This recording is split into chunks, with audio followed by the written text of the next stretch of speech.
अस्सलाम वालेकुम dear students. आज हम पढ़ेंगे व्हाट इज़ रिकम्बिनेंट डीएनए के बारे में। रिकम्बिनेंट वर्ड निकला है रिकम्बाइन से, जिसका मतलब है कि आप किसी भी चीज़ को दोबारा से मिला रहे हैं ताकि एक नई चीज़ को हासिल कर सकें। ठीक है, जैसे कि नाम बता रहा है रिकम्बाइन यानी कि दोबारा से किसी चीज़ को मिलाना। तो रिकम्बिनेंट डीएनए हमारे पास क्या है कि रिकम्बिनेंट डीएनए हमारे पास एक डीएनए मॉलिक्यूल है जो हम बनाते हैं आर्टिफिशियली या मसनूई तरीके से। और किस तरह से बनाएंगे कि हम दो डीएनए मॉलिक्यूल्स को लेंगे टू डिफरेंट स्पीशीज़ से, यानी कि दो मुख्तलिफ जानदारों से, और उसके बाद हम क्या करेंगे, उसे कंबाइन कर देंगे।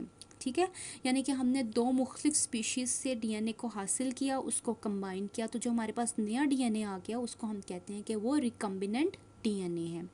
रिकम्बिनेंट डीएनए को आप लेबोरेटरी में बनाते हैं रिकम्बिनेंट डीएनए टेक्नोलॉजी के दौरान में। यहाँ पर हम एग्जांपल देखते हैं। यहाँ पर हमारे पास है ई कोलाई जो कि एक बैक्टीरिया है, और एक हमारे पास है ह्यूमन सेल जो कि ह्यूमंस का सेल है। अब आप देख सकते हैं कि ई कोलाई एक अलग स्पीशी है और ह्यूमन एक अलग स्पीशी है। ई कोलाई के सेल के अंदर ये सर्कुलर डीएनए पाया जाता है जिसको हम प्लाज्मिड कहते हैं, जबकि ह्यूमन सेल के अंदर डीएनए पाया जाता है जो कि न्यूक्लियस के अंदर है। हम क्या करेंगे कि हम ई कोलाई में से उसका प्लाज्मिड अलग कर लेंगे और ह्यूमन सेल्स में से उसका डीएनए अलग कर लेंगे। उसके बाद हम इस डीएनए को और प्लाज्मिड को रिस्ट्रिक्शन एंडोन्यूक्लियेसिस से या रिस्ट्रिक्शन एंजाइम्स के साथ कट करेंगे ताकि हमारे पास स्टिकी एंड्स आ सकें।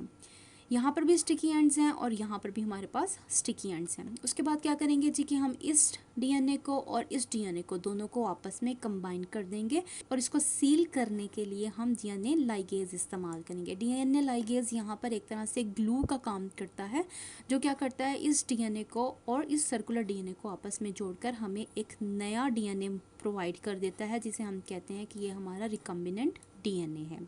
ठीक है, तो इस तरह से हमारे पास दो मुख्तलिफ स्पीशीज़ के जब डीएनए आपस में मिल जाते हैं तो हम उस डीएनए को रिकम्बिनेंट डीएनए कहेंगे।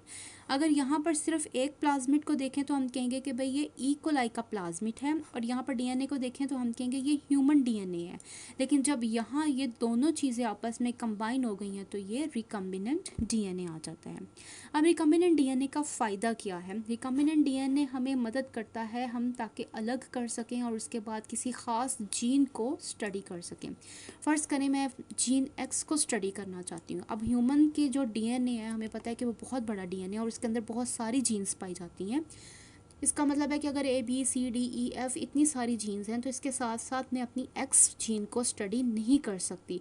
तो मैं क्या करूँगी कि मैं बाकी सारी जीन्स में से अपनी जीन एक्स को निकाल लूँगी और उसके बाद मैं उसका रिकम्बिनेंट डीएनए बनाऊँगी और उसको आराम से स्टडी कर सकती हूँ। इसके साथ साथ रिकम्बिनेंट डीएनए हमें मदद करता है लार्ज अमाउंट ऑफ प्रोटीन को हासिल करने के लिए। प्रोटीन क्या है? जीन की प्रोडक्ट होती है। अब फ़र्ज़ करें मेरे पास यहाँ पर रिकम्बिनेंट डीएनए आ गया जिसमें मेरी जीन एक्स है। मैं इसको क्या करूँगी, होस्ट के अंदर ऐड कर दूँगी, कोई भी बैक्टीरियल सेल लेकर। ठीक है, अब क्या करेगा कि ये जीन उस प्रोटीन को बनाना स्टार्ट कर देगी। जैसे जैसे जीन प्रोटीन बनाती जाएगी वैसे वैसे मेरे पास प्रोटीन की लार्ज अमाउंट हासिल होती जाएगी। इसके साथ साथ रिकम्बिनेंट डीएनए की मदद से हम न्यू जीन्स भी बना सकते हैं। फ़र्ज़ करते हैं कि मेरे पास ये एक्स जीन थी और ये सर्कुलर प्लाज्मिड जो है ये वाई जीन थी। मैंने इस एक्स जीन को और वाई जीन को जब आपस में कंबाइन कर दिया तो मेरे पास न्यू जीन आ गई जिसको मैं कहूँगी कि ये XY जीन है। ठीक है, इसके साथ साथ रिकम्बिनेंट डीएनए हमें म्यूटेशंस को स्टडी करने में भी मदद करता है। म्यूटेशन क्या होती है कि डीएनए के अंदर भी किसी भी किस्म का चेंज जो है उसको हम म्यूटेशन कहते हैं। फ़र्ज़ करते हैं कि मेरी ये जो जीन एक्स थी उसके अंदर किसी किस्म की कोई म्यूटेशन आ जाती है।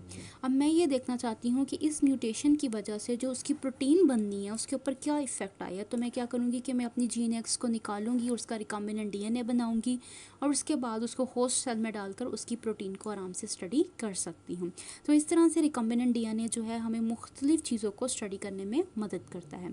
तो ये था हमारा आज का lesson what is recombinant DNA के ऊपर। अगर इससे रिलेटेड आपके पास कोई सवाल है तो मेरे से पूछ सकते हैं कमेंट सेक्शन में। मैं मिलती हूँ आपको अगली वीडियो में।